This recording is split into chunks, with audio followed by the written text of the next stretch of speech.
ये आकाशवाणी गोरखपुर है। अब आप सुषमा श्रीवास्तव से क्षेत्रीय समाचार सुनिए।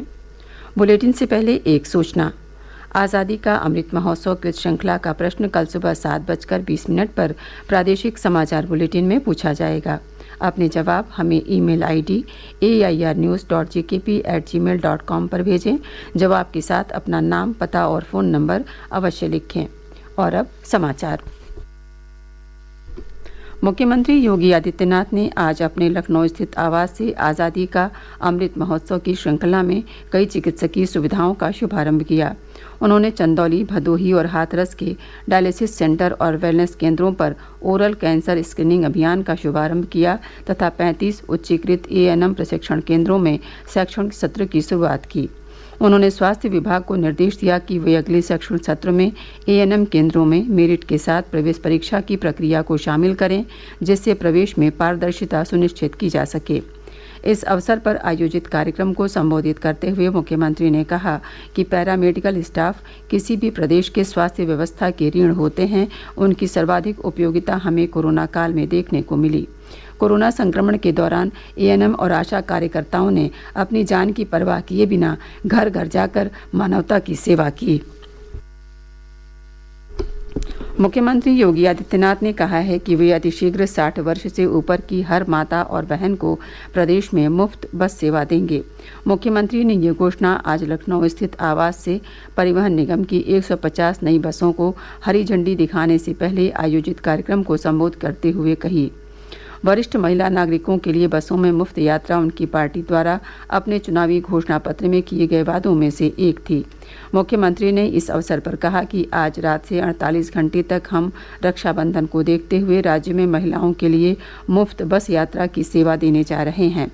महिलाएं आज की आधी रात से 12 अगस्त की मध्य रात्रि के बीच सरकारी बसों में मुफ्त यात्रा कर सकती हैं।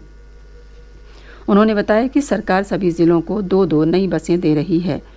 शीघ्र ये बसें जिलों में पहुंच जाएंगी। मुख्यमंत्री ने कहा कि राज्य सरकार ने देश के अन्य राज्यों से परिवहन को लेकर समझौता किया है, जिससे प्रदेश की बसें दूसरे राज्यों में बिना किसी रोक टोक के जा सकें। इस अवसर पर श्री योगी ने बस अड्डों को एयरपोर्ट की तर्ज पर विकसित करने की बात कही।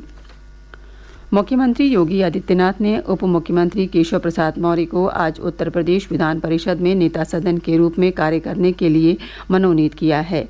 विधान परिषद के सभापति कुंवर मानवेंद्र सिंह ने भी आज श्री मौर्य को विधान परिषद में नेता सदन के रूप में मान्यता प्रदान कर दी। श्री मौर्य को ये जिम्मेदारी स्वतंत्र देव सिंह के नेता सदन के पद से इस्तीफे के बाद दी गई है। निर्वाचन आयोग कल नई दिल्ली में एशियाई क्षेत्रीय मंच की बैठक का वर्चुअल आयोजन करेगा। ये बैठक चुनावों को समावेशी, सुगम्य और भागीदारीपूर्ण बनाने के विषय पर आयोजित की जा रही है। मंच की इस बैठक के बाद अगले महीने लोकतंत्र के लिए वैश्विक शिखर सम्मेलन होगा। ये सम्मेलन मैक्सिको का राष्ट्रीय निर्वाचक संस्थान आयोजित करेगा।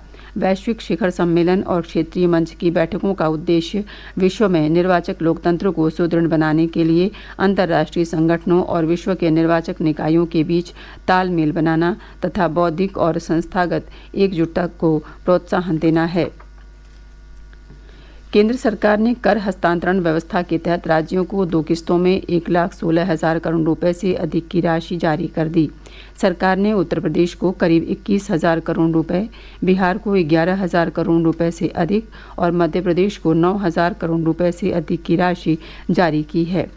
वित्त मंत्रालय ने कहा है कि राज्यों को उनके पूंजीगत और विकास खर्चों में राज्यों की स्थिति मजबूत करने के लिए केंद्र सरकार कर हस्तांतरण के वायदे पर कायम है।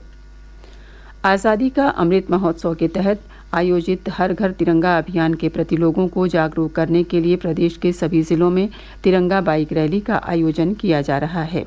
अयोध्या में आज आबकारी मंत्री नितिन अग्रवाल ने तिरंगा यात्रा बाइक रैली को रवाना किया। सैकड़ों की संख्या में भाजपा कार्यकर्ता हाथों में तिरंगा लेकर रैली में शामिल हुए। आज विश्व सिंह दिवस मनाया जा रहा है। इसका उद्देश्य शेरों के बारे में जागरूकता पैदा करना और उनके संरक्षण के लिए तुरंत ध्यान दिया जाना जरूरी है।